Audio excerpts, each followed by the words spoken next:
چاہیے۔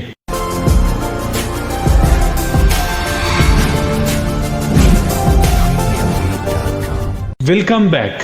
گجر کی وجہ تسمیہ مختلف لکھاریوں نے اپنے اپنے انداز میں بیان کی ہے۔ مثلا تاریخ گجرات میں بتایا گیا ہے کہ ان کے شہزادے بڑے بہادر اور شجاع تھے، اس لیے پہلے گرجی کے نام سے موسوم ہوئے۔ گرجی کا لفظ گرجی بنا اور پھر گرجی سے گرجر اور گرجر سے گوجر مشہور ہو گیا۔ اگرچہ جہانگیر اردو لغت کے حوالے سے گجر ہندی گجرات سے منسوب راجپوتوں کی ایک ذات یا ان کا کوئی فرد ہے۔ ان کے پیشے سے متعلق متعدد مصنفین نے نہ صرف ان کا پیشہ زراعت، مال مویشی پالنا اور دودھ فروشی بتایا ہے، بلکہ ان کی زبان گجری کی بھی تائید اور تصدیق کرتے ہیں۔ البتہ فیروز لغات میں گجر کو برصغیر کے ایک قدیم زمیندار قوم لکھا گیا ہے۔ گجر قوم برصغیر کی تاریخ میں ایک اہم قوم ہے۔ گجر قوم کی تاریخ ہزاروں سال پرانی ہے۔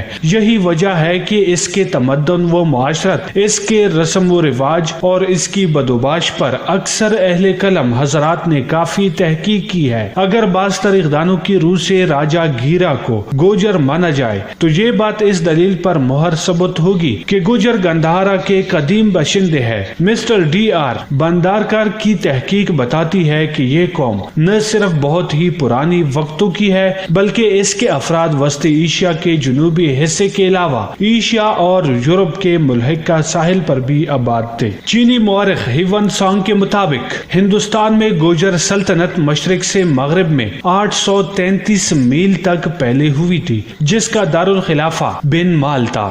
گوجر عہد میں ہندوستان الگ الگ علاقوں اور چھوٹے چھوٹے راجواڑوں میں بٹا ہوا تھا۔ ہر علاقے پر کوئی نہ کوئی قوم یا قبیلہ راج کر رہا تھا۔ ایسے میں گوجروں کے اولین نشانات جو گوجری ورثے کی صورت میں آج بھی موجود ہو، ان کو ڈھونڈ نکالنا جوئی شیر لانے کے مترادف ہے۔ گوجروں کی بھارت میں آمد اور اس کے بعد ان کے عروج کا عہد 5ویں صدی عیسوی سے شروع ہو کر 12ویں صدی عیسوی تک جا پہنچتا ہے۔ پھر بھی قدیم وراثتوں کی چھان بین سے گوجر ورثے کے نشانات مل جاتے ہیں۔ اسی طرح تاریخ گجرات میں شیخ جمال گوجر اور حافظ عبدالحق سیالکوٹی کہتے ہیں کہ ان کی سکونت و وطنیت کے ساتھ ساتھ ان کا مذہب بھی تبدیل ہوتا رہا۔ شام میں حضرت اسحاق علیہ السلام کے مذہب پر تھے تو یونان میں آ کر عیسائی ہو گئے، ہندوستان آئے تو ہندو مت کے پیروکار ہو گئے۔ مسلمانوں کے زمانے میں ان کے بہت قبائل گجرات، کٹیاواڑ، صوفیاء کرام کی تبلیغ و صحبت کی بدولت مسلمان ہو گئے، لیکن گجرات،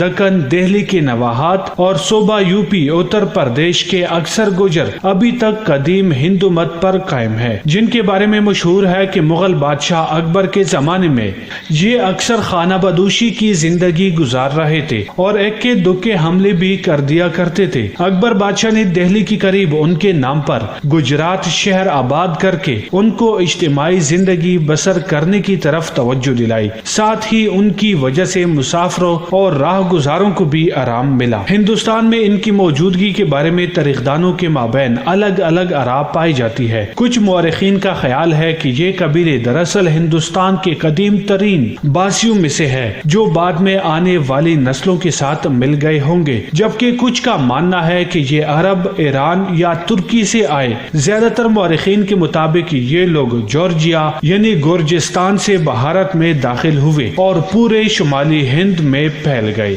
جنوبی ہندوستان میں ان کی نقل مکانی 6 صدی عیسوی سے 10ویں صدی عیسوی تک جاری تھی، جہاں انہوں نے ہندو مت اختیار کر لیا تھا، جس سے اس بات کی بھی وضاحت ہوتی ہے کہ شمال مغربی پہاڑوں سے آتے ہی یہ قوم پنجاب، اضلاع متحدہ راجپوتانہ، وسط ہند، بنگال، مدارس اور ممبئی وغیرہ کے علاوہ ہندوستان کے تمام علاقوں میں پھیل گئی۔ یہ قوم جہاں کہیں بھی گئی اپنی قومی شناخت چھوڑ آئی ہے، مثلا کالا گجرا، گجرات، گجر خان اور گجرا والا وغیرہ گجر باشندگان ہی کی وجہ سے موسوم ہے۔ ہر چند ان علاقوں میں گجر صرف زراعتی زندگی ہی بسر کرتے ہیں ہیں، تاہم یہ مقامات ان کی بڑی مستحکم پناہگاہیں رہ چکے ہیں۔ مزید برآں کشمیر، خیبر پختونخوا اور افغانستان میں بھی ایسے گاؤں اور علاقے موجود ہیں جو گجر قوم سے منسوب ہے۔ گجروں کی بڑی آبادیاں اس وقت ہندوستان، پاکستان اور افغانستان میں ہے اور روزگار کے سلسلے میں یہ جفاکش لوگ پوری دنیا میں پھیلے ہوئے ہیں۔ ہندوستان کی تمام ریاستوں میں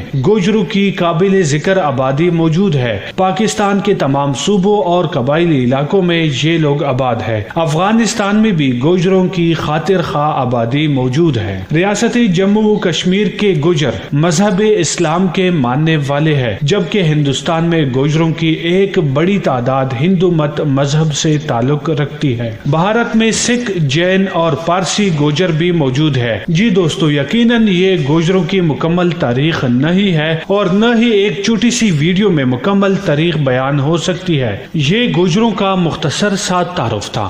امید ہے کہ میری یہ چھوٹی سی کاوش آپ کو ضرور پسند آئی ہوگی۔